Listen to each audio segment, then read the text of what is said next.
All right, hello calculus students. In this video I'm going to be doing 4.1 related rate problems number 12 and number 18. Hopefully that'll help you out when you do the other ones. And also make sure to copy these down. I think it'll help you just to copy it down, help you go through the arguments when you finish the assignment yourself. Okay, on related rates, half the problem is drawing a good picture. So here's my picture. We have a 15-foot light pole here. So that's my light pole. Okay, my light pole doesn't look like a light pole, so I should make it more like a pole, I guess. So there's my pole with a light at the top.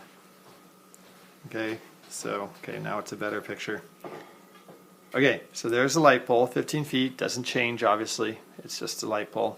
And here's our 6-foot tall person walking away from it. So I should say he's walking away there. And we want to know when he is 40 feet away. So right here, I guess this is when he's 40 feet away from the pole, how fast is his shadow moving? And his shadow is right there. So we want to know how fast that point is moving, right? The shadow goes to the top of his head, and that's the top of his shadow. So how fast is it moving? Obviously, when he's moving this way, the shadow is going to be moving that way. And so that's what we have to relate. We have to relate how fast he's moving to how fast his shadow is moving. And they tell us that he's moving at 5 feet per second. Yep, he's moving at 5 feet per second. So this is 5 feet per second. And everything is in feet and seconds, so we don't really have to worry about units too much till we write the answer. Okay, 5 feet per second. Okay. So that's the problem. Again, drawing a picture is good. I'm calling the distance he is x, which my x should be a little bit longer here. I guess x is to where he is. Okay, bad picture. X is to where he is. And then d is the distance the shadow is from the pole. So x is how far he is from the pole. D is the distance the shadow from the pole. And then, so how far he is from the shadow is d minus x. The big one minus this one is this distance, d minus x. Okay, so that's the picture. Try not to make it as messy as mine here with my little arrows there. Okay, so looking at the picture, what we know is x dot, how fast he's moving. X dot is 5. And again, x dot is short for dx dt. It's a lot easier to do math with like x dot. It's just easier to write than this dx dt, having fractions all the time. Talked about that in the other video. I suggest you use that notation. What we want, so that's 5, we want d dot.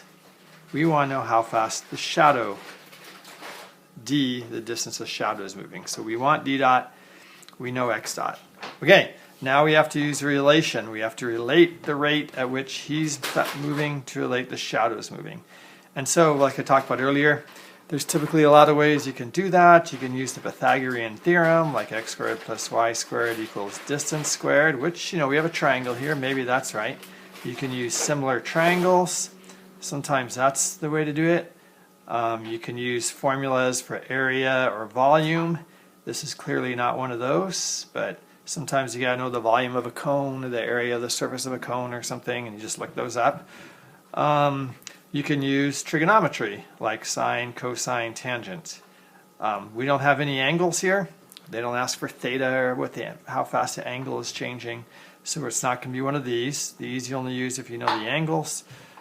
So it's going to be either Pythagorean theorem or similar triangles, and this one to me looks like a similar triangle.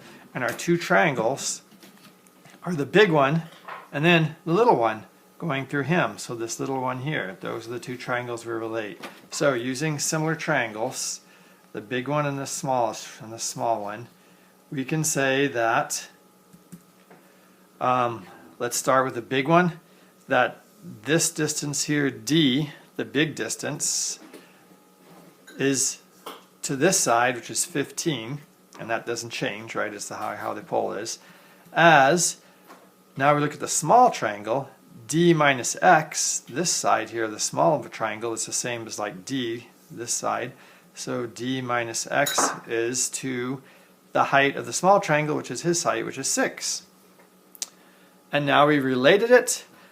Now I'm just going to simplify this expression, and then we take the derivative to get the dots, to get how it changes with time. Okay, so cross multiply. 6d is equal to 15d minus 15x. Let's put the x's over here and the 6d over here. So 15x is equal to, let's see, that's 9d. And then divide both sides by 3 because we can. That would be 5x is equal to 3d. Okay, that's our expression. Now we take the derivative with respect to time of this whole thing. Derivative with time of 5x. Whenever it's just an x by itself, it's just x dot. So 5x dot. Derivative of 3d is just 3d dot. So 3d dot. We want d dot. So if we solve for d dot, it's just put the 3 over here, so it's 5/3 of whatever x dot is. Okay, well an x dot was 5, that's how fast the person is moving. So that's 5/3 of 5 feet per second. So that's 25/3 or 8 1/3 or 8.33. How much do you want to round off? And we know it's in feet per second because that's how fast it's changing. So that's it. In this case, it's pretty easy. And and the interesting thing is here, they told us 40 feet when he's 40 feet away. It turns out it doesn't matter. We never had to put x in because when we took the derivative, we just immediately got an x dot. If it had been something like an x squared and we took the derivative, we'd have had like a 2x x dot. Then the x would have mattered, but it wasn't. So it turns out it doesn't matter where he is, doesn't matter where he's walking, no matter how far away he is from the light pole, the shadow is moving a little faster than he is, 5/3, almost twice as fast as he is, which is kind of interesting. It's always moving 5/3 times his speed. So anyway, that's kind of cool. Okay, so that's number 12. Yep, hope you could understand that. Bye.